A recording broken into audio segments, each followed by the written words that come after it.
A comprehensive guide to the threaded rebar couplers types. 1. This is the most commonly used type, the Parallel Thread Rebar Coupler. The rebar ends are pre-threaded, and you simply tighten the coupler to connect to rebars quickly and easily. When we turn a cylindrical coupler into a hexagonal or dodecagonal shape, we got the 6/12 Angle Rebar Coupler. Tests show that this shape significantly increases the tensile, strength, and overall performance of the coupler. If we change the straight thread to a tapered thread, we got the taper thread rebar coupler.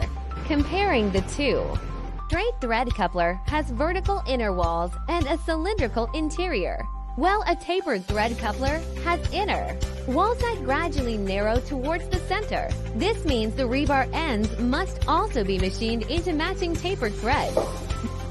This type, which is cylindrical on one side and curved on the other, is called a half-weld rebar coupler.